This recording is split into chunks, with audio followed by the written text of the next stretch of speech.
केंद्रीय मंत्रिपरिषद सामूहिक रूप से किसके प्रति उत्तरदायी होते हैं? तो केंद्रीय मंत्रिपरिषद सामूहिक रूप से लोकसभा के प्रति उत्तरदायी होते हैं। नेक्स्ट, निम्न में से किस प्रधानमंत्री के काल में दल बदल विरोधी विधेयक पास हुआ था? तो दल बदल विरोधी विधेयक राजीव गांधी के समय काल में पास हुआ था। निम्न में से केंद्र सरकार का मुखिया कौन है? तो केंद्र सरकार का मुखिया कौन होता है? प्रधानमंत्री होता है। किस विधान संशोधन द्वारा यह प्रावधान किया गया कि राष्ट्रपति मंत्रिपरिषद की सलाह को मानने के लिए बाध्य है? 42वें संविधान संशोधन में यह प्रावधान किया गया कि राष्ट्रपति मंत्रिपरिषद की सलाह को मानने से बंधन रखता है, बाध्य है। नेक्स्ट, जवाहरलाल नेहरू की मृत्यु के बाद किसने प्रधानमंत्री पद ग्रहण किया था? तो जवाहरलाल नेहरू की जब मृत्यु हो गई थी, उनके कार्यकाल में ही उनकी मृत्यु हो गई थी, तो उनके बाद गुलजारी लाल नंदा ने उनका प्रधानमंत्री का पद जो है उसे संभाला था। भारतीय प्रधानमंत्री का पद द्वारा गठित किया गया, किसके संविधान द्वारा गठित किया गया है? भारतीय प्रधानमंत्री का पद संविधान से गठित किया गया है। प्रधानमंत्री के कर्तव्यों का उल्लेख भारतीय संविधान के अनुच्छेद 78 में है। 78 में प्रधानमंत्री के कर्तव्यों का उल्लेख होता है। नेक्स्ट, प्रधानमंत्री सहित सभी मंत्री किसकी कृपा पर अपने पद पर बने रह सकते हैं? राष्ट्रपति की कृपा पर अपने पद पर वो बने रह सकते हैं। भारत का प्रधानमंत्री सामान्यतः सदस्य होता है, लोकसभा का सदस्य होता है भारत का प्रधानमंत्री। नेक्स्ट, निम्न में से कौन सा कार्य प्रधानमंत्री का है?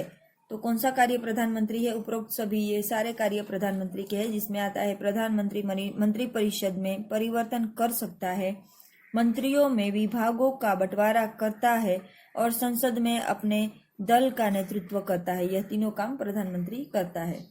कौन सा संसद का सदस्य नहीं है पूछा है, तो है में कौन कौन से आएंगे? मंत्री है, लोकसभा का अध्यक्ष है, उपाध्यक्ष है, राज्यसभा का सभापति, वह लोकसभा का संसद के सदन का सभ्य नहीं है। कौन सा संसद का सदस्य नहीं है? तो संसद का सदस्य नहीं है राज्यसभा का सभापति। नेक्स्ट, संघ सरकार की कार्यपालिका शक्तियों का प्रयोग वास्तविक उपयोग कौन करता है? मंत्रिमंडल जो है वो संघ सरकार की कार्यपालिका शक्तियों का प्रयोग वास्तविक उपयोग करता है, मंत्रिमंडल। बजट का निर्माण किसके द्वारा किया जाता है? तो बजट कौन निर्मित करता है? मंत्रिमंडल निर्मित करता है। निम्न में से संसद के दोनों सदनों लोकसभा और राज्यसभा में कौन सा सदस्यों को मनोनीत कर सकता है? तो कौन सदस्यों को मनोनीत कर सकता है? राष्ट्रपति। लोकसभा में 2 और राज्यसभा में 12। यह सदस्य मनोनीत लोकसभा और राज्यसभा दोनों में सभ्यों को मनोनीत कर सकते हैं राष्ट्रपति। संसद के संयुक्त अधिवेशन की अध्यक्षता द्वारा की जाती है, किसके द्वारा की जाती है? लोकसभा अध्यक्ष द्वारा की जाती है। मूल संविधान में लोकसभा के सदस्यों की निर्धारित संख्या कितनी थी? 525 थी। भारतीय संविधान के किस अनुच्छेद में संसद की रचना का वर्णन है? तो भारतीय संविधान के अनुच्छेद 79 में संसद की रचना का वर्णन है। किसी विधेयक के कितने वाचन किए जाते हैं? तो किसी विधेयक को कम से कम 3 वाचन किए जाते हैं, तब वो विधेयक पास होता है। संसद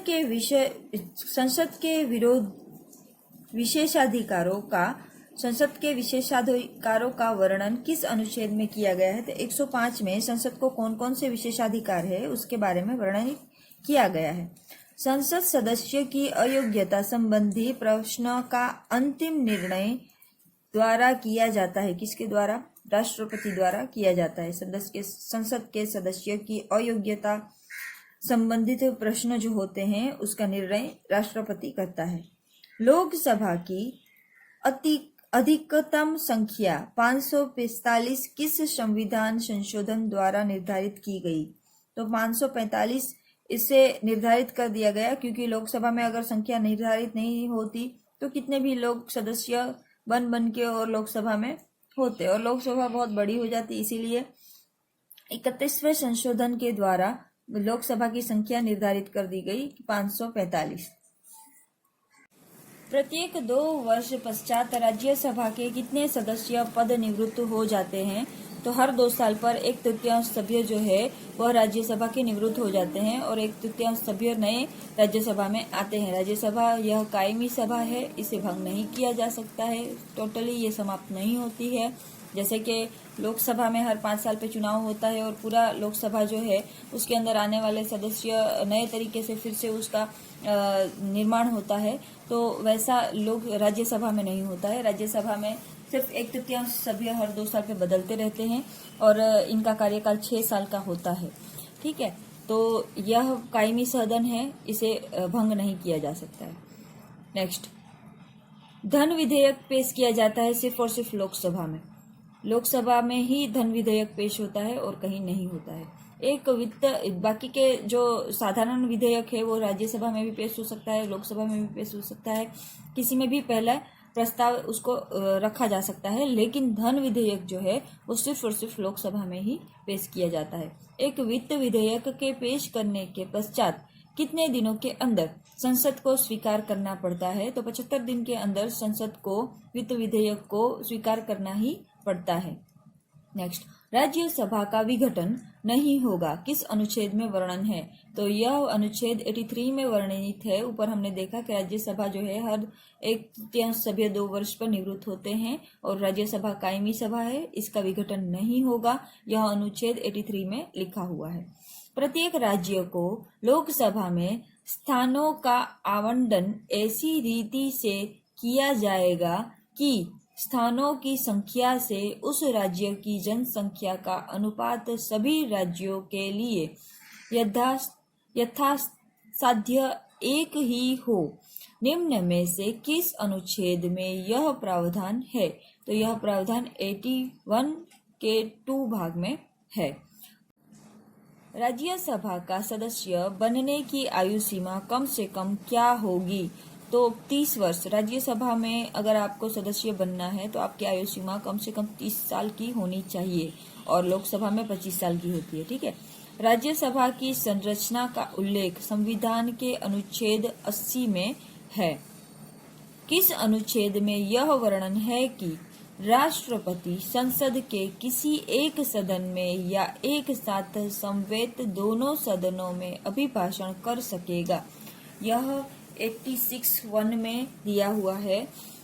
यह 86(1) के अनुच्छेद में दिया हुआ है कि राष्ट्रपति जो है संसद के किसी भी सदन में अपना संवेद दे सकता है, अभिभाषण दे सकता है, और या फिर ऊपरी सदन या निचली सदन दोनों में से किसी में भी अपना भाषण दे सकता है, या फिर दोनों सदन का जो संयुक्त बैठक राष्ट्रपति बुलाता है, राष्ट्रपति को यह हक मिला है कि अगर किसी कोई विधेयक है कि जिसके ऊपर लोकसभा और राज्यसभा की स्वीकृति नहीं बन रही है, विवाद है दोनों के बीच, तो इस समय राष्ट्रपति क्या करते हैं? राष्ट्रपति एक संयुक्त बैठक बुलाते हैं कि जिसमें वह दोनों एक मंच पे चर्चा विचारणाएं कर सके। तो इस समय भी राष्ट्रपति क्या करेंगे? तो यह दोनों का नेतृत्व जो है राष्ट्रपति करेंगे और इन दोनों सदनों का संयुक्त जो बैठक है उसमें अभिभाषण भी वह कर सकते हैं। यह कौन सी कलम में है? तो अनुच्छेद 86 की कलम में पहले कलम के अंदर समाविष्ट है। लोकसभा यथा शीघ्र अपने दो सदस्यों को अपना अध्यक्ष और उपाध्यक्ष चुनेगी और जब तक अध्यक्ष या उपाध्यक्ष का पद रिक्त होता है तब लोकसभा किसी अन्य सदस्य को यथापित अध्यक्ष या उपाध्यक्ष चुनेगी। किस अनुच्छेद में यह वर्णित है? तो अनुच्छेद 93 में यह वर्णित है कि लोकसभा यथाशीघ्र अपने 2 सदस्यों को अपने अध्यक्ष और उपाध्यक्ष चुनेगी और जब जब यह पद खाली होगा तब तब उसके नए सदस्य चुने जाएंगे। यह 93 के अनुच्छेद में लिखा हुआ है। कोई विधेयक धन विधेयक है या नहीं, इसका निर्णय कौन करता है? बहुत ही बार पूछा हुआ सवाल है, तो आप इसको याद कर लीजिए, रट लीजिए। कोई भी विधेयक धन विधेयक है या नहीं है, इसका फैसला सिर्फ और सिर्फ अध्यक्ष करता है। धन विधेयक कहाँ पारित होता है? लोकसभा में। तो लोकसभा का जो अध्यक्ष है वही यह तय करेगा कि यह विधेयक जो है वह धन विधेयक है। निम्न में से किसके द्वारा उपराष्ट्रपति पर महाभियोग लगाया जा सकता है? उपराष्ट्रपति पर राज्यसभा द्वारा महाभियोग की प्रोसेस चलाई जा सकती है। वित्तीय वार्षिक वर्णन संविधान के किस अनुच्छेद में है?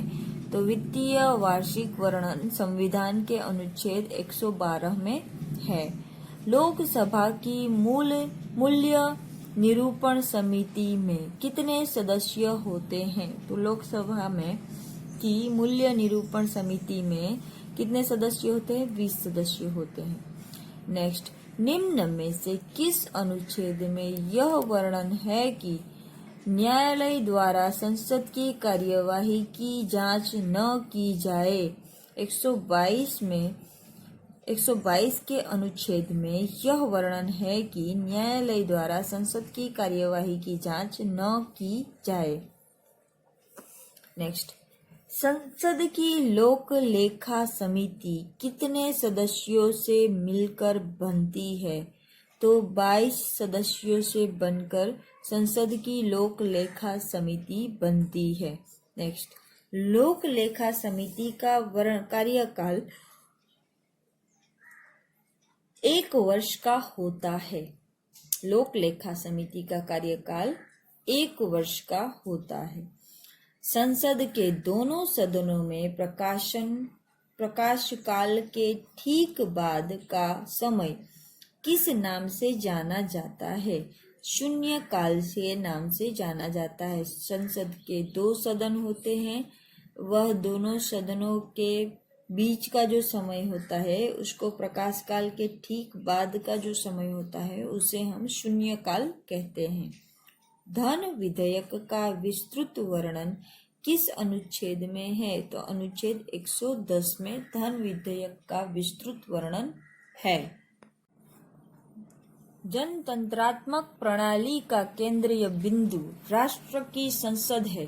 प्रशासन की बागडोर चाहे किसी दल या वर्ग के हाथ हो, तब तक संसद के अधिकार अक्षुण्ण है और कार्य क्षेत्र तथा कार्य संचालन की दृष्टि से उसका स्वरूप संप्रभु है। वह राष्ट्र बड़े से बड़े संकट का सामना कर सकता है। निम्न में से किसका कथन है? तो राजेंद्र प्रसाद का यह कथन है कि जनतंत्रात्मक प्रणाली का केंद्रीय बिंदु राष्ट्र की संसद है। प्रशासन की बागडोर चाहे किसी दल या वर्ग के हाथ में हो, तब तक संसद के अधिकार अक्षुण्ण है और कार्य क्षेत्र तथा कार्य संचालन की दृष्टि से उसका स्वरूप संप्रभु है। वह राष्ट्र बड़े से बड़े संकट का सामना करता है। यह राजेंद्र प्रसाद ने कहा था। नेक्स्ट, अध्यक्ष पदाधिकारी व्यक्तियों के लिए आवश्यक है कि वह निष्पक्षता पूर्वक आचरण करे और सभी व्यक्तियों को उसकी निष्पक्षता में पूर्ण विश्वास हो।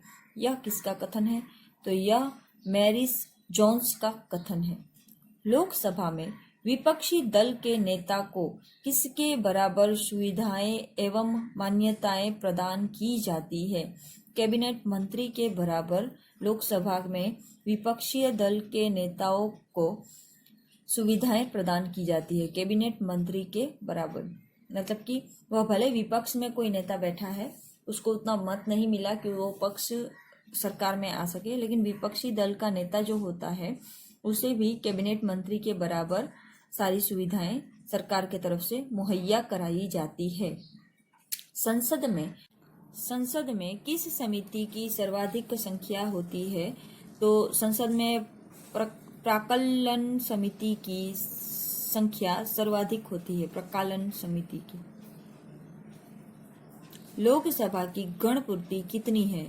तो लोकसभा की गणपूर्ति 1 है, मतलब कि कम से कम 10% लोकसभा में सदस्य आए हो, उपस्थित हो, तभी संसद जो है वो कार्य करती है। अगर गणपूर्ति सदस्य संख्या 1 भी, मतलब कि कम से कम 10% भी नहीं है, तो संसद का लोकसभा जो है वो कार्य नहीं कर सकता है। नेक्स्ट, लोकसभा के गैर सरकारी कार्यों के लिए कौन सा दिन सुरक्षित है? मंगलवार जो है वो लोकसभा के गैर सरकारी कार्यों के लिए सुरक्षित है। नेक्स्ट, आपातकाल में संसद लोकसभा के कार्यकाल को एक बार में कितने समय तक बढ़ा सकता है? तो 1 साल तक बढ़ा सकता है। अगर आपातकाल स्थिति है तो उस समय संसद का, लोकसभा का कार्यकाल जो है वो 1 साल तक बढ़ सकता है। राज्यसभा धन विधेयक को कितने दिन अपने पास रख सकता है? तो राज्यसभा धन विधेयक को कम से कम 14 दिन तक अपने पास रख सकता है, उससे ज्यादा नहीं रख सकता है। राज्यसभा के कुल कितने सदस्य होते हैं? 250 सदस्य राज्यसभा के होते हैं। राज्यसभा का पदेन सभापति कौन होता है? उपराष्ट्रपति जो है वो राज्यसभा का पदेन सभापति होता है। दल बदल संबंधी विवाद का अंतिम निर्णय कौन करता है? तो दल बदल संबंधी विवाद का अंतिम निर्णय राष्ट्रपति करता है। प्रथम लोकसभा की प्रथम बैठक कब हुई थी? प्रथम लोकसभा के प्रथम बैठक 23 मई 1952 को हुई थी। राष्ट्रपति राज्यसभा में कितने सदस्यों को मनोनीत कर सकते हैं? राष्ट्रपति राज्यसभा के अंदर 12, लोकसभा के अंदर 2, याद रखिएगा, ठीक है। 2 मत लिख के आइएगा, यहाँ पे राज्यसभा पूछा हुआ है, इसलिए राज्यसभा में यह 12 सभ्यों को मनोनीत करते हैं। कौन? राष्ट्रपति। राज्यसभा का कार्यकाल कितना होता है? तो राज्यसभा का कार्यकाल 6 वर्ष का होता है। संघ के लिए एक संसद होगी जो राष्ट्रपति, लोकसभा और राज्यसभा में मिलकर बनेगी। संविधान के किस अनुच्छेद में यह प्रावधान है? तो संविधान के 79 अनुच्छेद में यह लिखा हुआ है कि संघ के लिए एक संसद होगी, और यह संसद में किन किन लोगों का समावेश होगा? राष्ट्रपति का, लोकसभा और राज्यसभा का समावेश होगा। यह अनुच्छेद 79 में लिखा गया है। कोई संसद सदस्य कितने दिन तक बिना अनुमति के संसद के अधिवेशन में भाग नहीं लेता, तब तक उसकी सदस्यता समाप्त घोषित कर दी जाती है।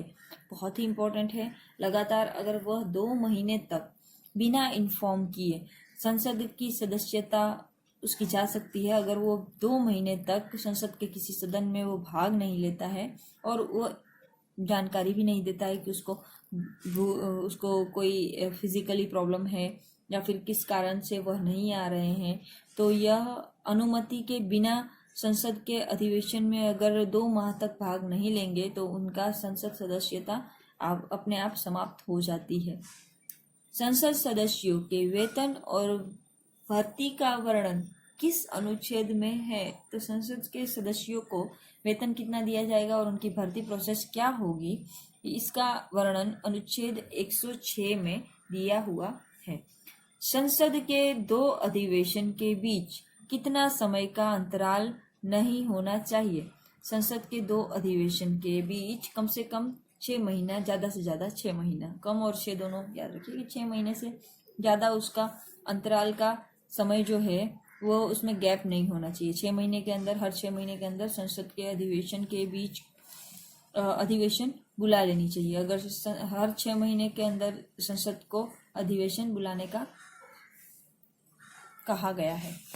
संसद के सदन को कम से कम 6 महीना, ज्यादा से ज्यादा 6 महीने के अंतराल के अंदर में दूसरा सदन बुला लेना चाहिए। 6 महीने से अधिक नहीं होना चाहिए। हमने पीछे उसका क्वेश्चन देख लिया। चलिए नेक्स्ट देखते हैं। संसद की संयुक्त बैठक बुलाने संबंधी प्रावधान किस अनुच्छेद में है? तो अनुच्छेद 108 में है संसद के संयुक्त बैठक बुलाने के संबंधित प्रावधान। लोकसभा का उपाध्यक्ष अपना त्याग पत्र किसको सौंप सकता है? लोकसभा का उपाध्यक्ष जो है वो अपना त्याग पत्र अध्यक्ष को सौंपता है। सभापति और उपसभापति तथा अध्यक्ष और उपाध्यक्ष के वेतन और भत्ते के संबंध में संविधान के किस अनुच्छेद में वर्णन किया गया है? तो सभापति, उपसभापति, अध्यक्ष और उपाध्यक्ष के वेतन और भत्ते के बारे में उल्लेख 97 में लिखा हुआ है। नेक्स्ट, अध्यक्ष लोकसभा में शांति व्यवस्था बनाए रखने के लिए किसकी मदद लेता है? सार्जेंट की मदद लेता है अध्यक्ष शांति व्यवस्था बनाए रखने के लिए। किसी भी धन विधेयक को किसकी अनुमति के बिना लोकसभा में पेश नहीं किया जा सकता? तो राष्ट्रपति की अनुमति के बिना किसी भी धन विधेयक को पेश नहीं किया जा सकता।